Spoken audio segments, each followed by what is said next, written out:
আচ্ছা, ভূত বললেই আমাদের চোখে কি ভেসে ওঠে? কোনো অতিলৌকিক আত্মা, তাই তো? কিন্তু ভূত আসলে তার চেয়েও অনেক বেশি কিছু। ভূত হতে পারে একটা অমীমাংসিত গল্প বা এমন কোনো অদৃশ্য শক্তি যা একটা গোটা সংস্কৃতিকে বছরের পর বছর ধরে তাড়িয়ে বেড়ায়। চলুন আজ বাংলার এমনই কিছু ভূতের গল্পের গভীরে ডুব দেওয়া যাক। এই ডাকটা শোনেননি এমন বাঙালি খুঁজে পাওয়া মুশকিল। এটা হলো রাক্ষসের ডাক, বাংলার লোককথার সেই মানুষ খেকো দৈত্য। আর এই একটা লাইনে কিন্তু আমাদের ছোটবেলার সেই শিরশিরে ভয়ের জগতে ফিরিয়ে নিয়ে যাওয়ার জন্য যথেষ্ট। বাংলার লোককথায় ভূতের কিন্তু অভাব নেই, কত যে বিচিত্র তাদের রূপ। আলেয়া মাসালান, ওই যে জলাভূমির আলো, যা জেলেদের মৃত্যুর দিকে টেনে নিয়ে যায়। বা ধরুন নিশিডাকের কথা, যা পরিচিত মানুষের গলায় ডেকে সর্বনাশ করে।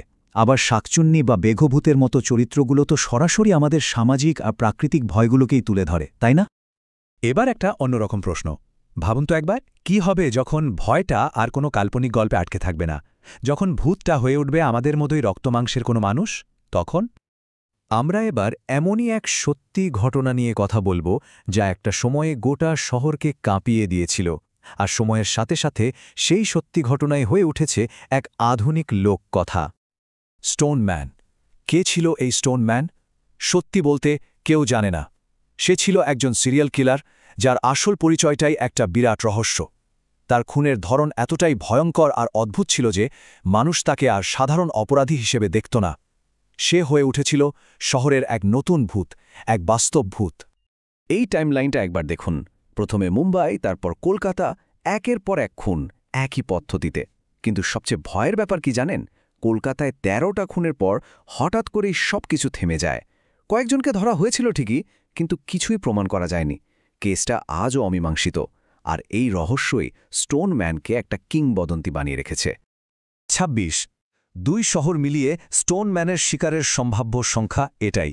শুধু একটা সংখ্যা, কিন্তু এর পেছনে লুকিয়ে আছে কতটা আতঙ্ক আর কতটা অমীমাংসিত প্রশ্ন ভেবে দেখুন। অপরাধের জগৎ থেকে বেরিয়ে এবার আসা যাক ইতিহাসের এক অন্যরকম ভূতের গল্পে। আচ্ছা, এটা কি সম্ভব যে একজন জাতীয় বীর, যাকে নিয়ে গোটা দেশ গর্ব করে, তিনিই তার নিজের দেশের ইতিহাসে একটা ছায়ামূর্তি বা ভূতের মতো হারিয়ে যাবেন? আমরা কথা বলছি নেতাজি সুভাষচন্দ্র বসুকে নিয়ে। তার শেষ পরিণতি কি হয়েছিল সেই বিতর্ক আজও চলছে, আর এই অমীমাংসিত রহস্যই তাকে তার নিজের দেশের ইতিহাসে এক কিংবদন্তি, এক অদৃশ্য ছায়ার মতো করে রেখেছে। দেখুন, নেতাজির অন্তর্ধান নিয়ে মূলত ৩টে বড় তত্ত্ব প্রচলিত। একটা বলে বিমান দুর্ঘটনায় তার মৃত্যু হয়, যেটা সরকারি ভাষ্য। আরেকটা বলে তিনি সোভিয়েত ইউনিয়নে পালিয়ে গিয়েছিলেন।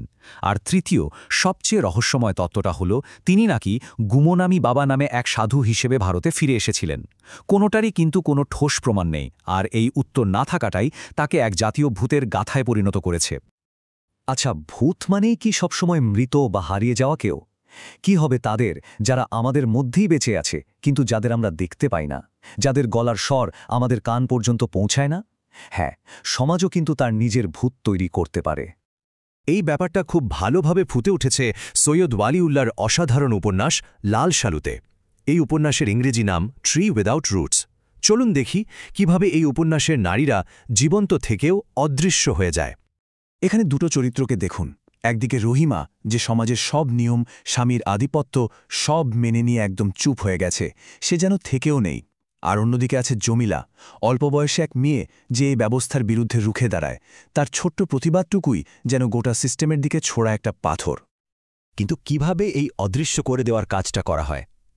এর কয়েকটা নির্দিষ্ট ধাপ আছে। প্রথমত, ধর্মকে ব্যবহার করা হয় একটা হাতিয়ার হিসাবে।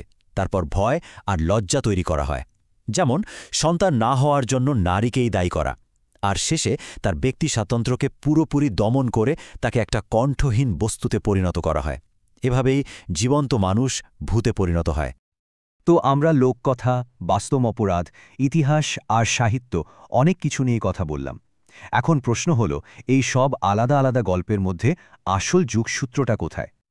দেখুন, মিলটা কিন্তু খুব স্পষ্ট। ভূত মানে শুধু মরা মানুষের আত্মা নয়। ভূত হলো একটা অমীমাংসিত প্রশ্ন, একটা অসমাপ্ত গল্প। সেটা লোককথার শাকচুন্নিই হোক বা কলকাতা স্টোনম্যান, নেতাজির অন্তর্ধান রহস্য বা লালসালু উপন্যাসের রহিমা, এরা সবাই এক একটা অমীমাংসিত অধ্যায়, যা আমাদের সংস্কৃতিকে আজও তাড়িয়ে বেড়ায়। তাহলে এবার ভাবার বিষয় হলো আমাদের নিজেদের সংস্কৃতিতে এমন কি ভূত লুকিয়ে আছে। কোন অমীমাংসিত গল্প, কোন ভুলে যাওয়া মানুষ বা কোন অদৃশ্য শক্তিগুলো আমাদের সমাজকে আজও তাড়িয়ে বেড়াচ্ছে, এই প্রশ্নটা রইল ভাবার জন্য।